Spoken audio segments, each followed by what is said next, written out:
dengan tema 7 part 2. Ini dia, peristiwa dalam kehidupan.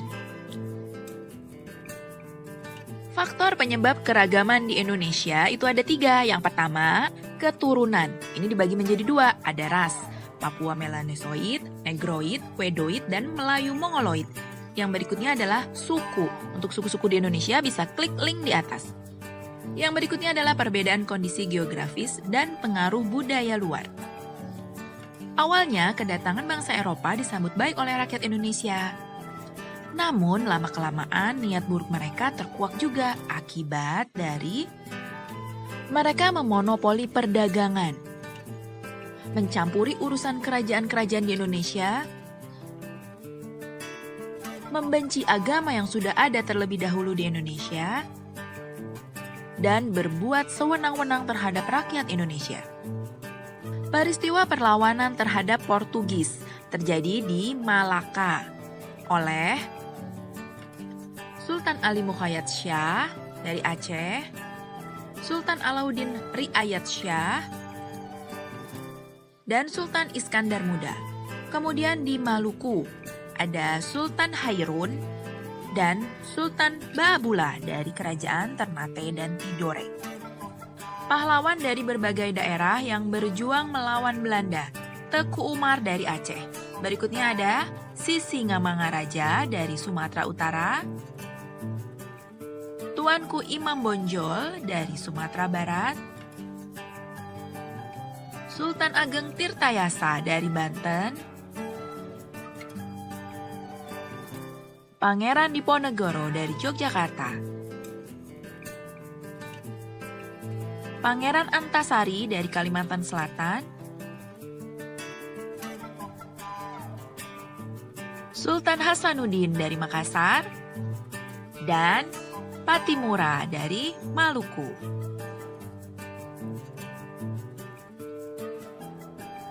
Faktor penyebab gagalnya perjuangan dalam mengusir penjajah. Yang pertama, karena masih bersifat kedaerahan. Perlawanan tidak serentak, masih bergantung pada pemimpin, persenjataan yang kalah canggih, dan politik divide et impera, yaitu politik adu domba. Masa pergerakan kebangsaan. Masa awal pergerakan nasional pada tahun 1900-an, ditandai dengan berdirinya beberapa organisasi seperti Budi Utomo, Sarekat Islam, Muhammadiyah, dan Indis Partij. Yang kedua adalah masa radikal, tahun 1920 sampai 1927. Organisasinya ada Perhimpunan Indonesia, PKI, PNI, dan Nahdlatul Ulama. Ketiga, masa moderat, tahun 1930-an. Ada Partindo 1930, PNI Baru, Parindra, Gerindo, dan GAPI. Kongres Pemuda I dilaksanakan pada 30 April sampai 2 Mei 1926 di Jakarta. Ketuanya Muhammad Tabrani. Hasilnya adalah persiapan untuk Kongres Pemuda II.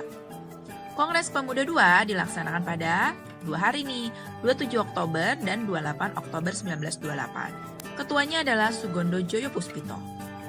Hasilnya, 1. Indonesia Raya ditetapkan sebagai lagu kebangsaan. Nah, inilah pertama kalinya lagu Indonesia Raya diperdengarkan oleh W.R. Supratman dengan menggunakan biola. Kedua, merah putih sebagai bendera Indonesia. Ketiga, Ikrar Sumpah Pemuda. Nanti bisa lihat linknya di sini ya untuk ikrarnya. Dan yang keempat, semua organisasi dilebur menjadi Indonesia Muda. Kongres Perempuan Indonesia yang pertama diadakan pada 22 Desember 1928 di Yogyakarta, dipimpin oleh R.A. Sukonto. Hasilnya adalah membentuk Perserikatan Perempuan Indonesia atau PPI. Kongres Perempuan II dilaksanakan 20-24 Juli 1935 di Jakarta yang dipimpin oleh Sri Mangun Sarkoro. Hasilnya, ditetapkannya pelaksanaan kongres setiap 3 tahun sekali dan pembentukan Badan Penyelidikan Buruh Perempuan Indonesia. Kongres Perempuan Indonesia III, yaitu dilaksanakan 23-28 Juli 1938 di Bandung, dipimpin oleh Emma Puradireja. Hasilnya menyetujui RUU Perkawinan Modern dan tanggal 22 Desember ditetapkan sebagai Hari Ibu.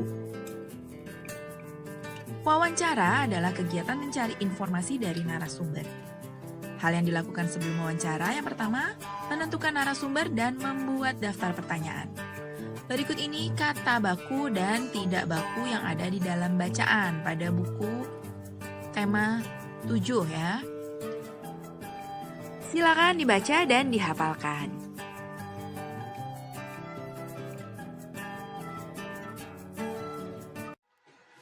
Terima kasih sudah menyaksikan. Oh iya, yang belum subscribe, yuk buruan di subscribe. Sampai jumpa lagi di tema 7 kelas 5 part 3.